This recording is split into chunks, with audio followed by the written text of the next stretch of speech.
Hello, hello, so video tu nu khun jong ki nyong la tha khong jil ken hon ta na phak shot pi hi ka video ve jing ho chen namu de u hen na ki man cha an hon boi dan ho cha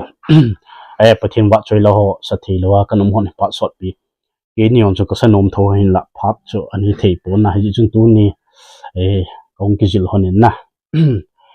chela chu la ham sei te mo khawe Jisu ko ma kabit ding ang sum no machan koi sa ham Mary sa pen hon sa hon de he thì chỗ hiện na chỉ là công cái dòng nó cần sợ độ kết hôn thì hiện ai bị lệ thì anh ngay hôm kết tàu đó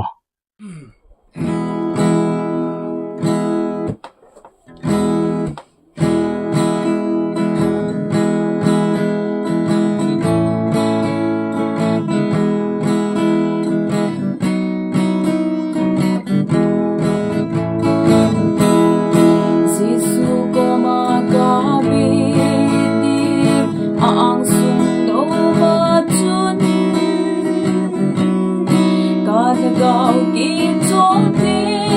ding ama ni le ku ding o van til o ni ka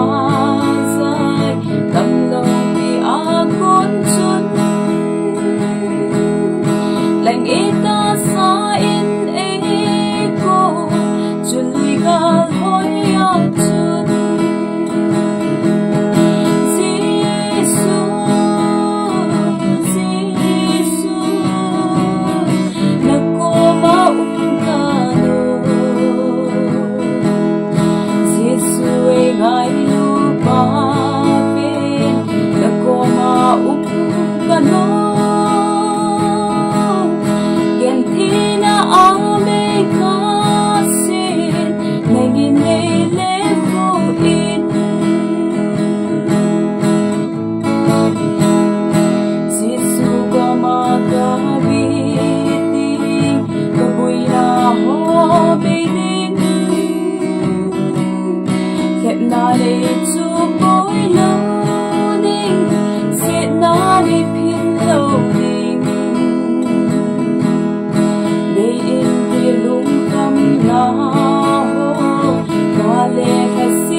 sốt lâu tình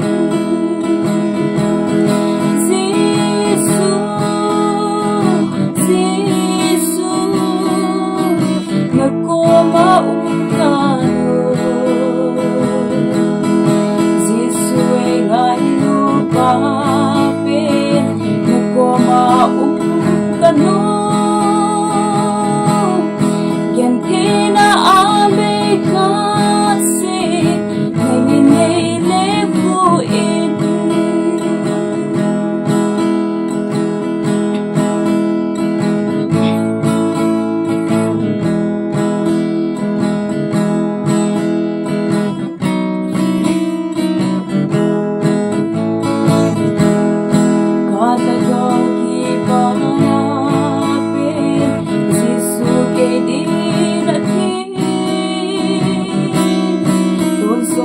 ga bên đinh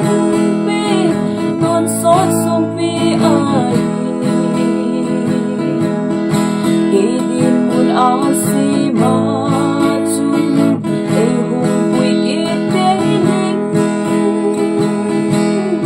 zan tim ki ta lo ding lo pi na fa ta ding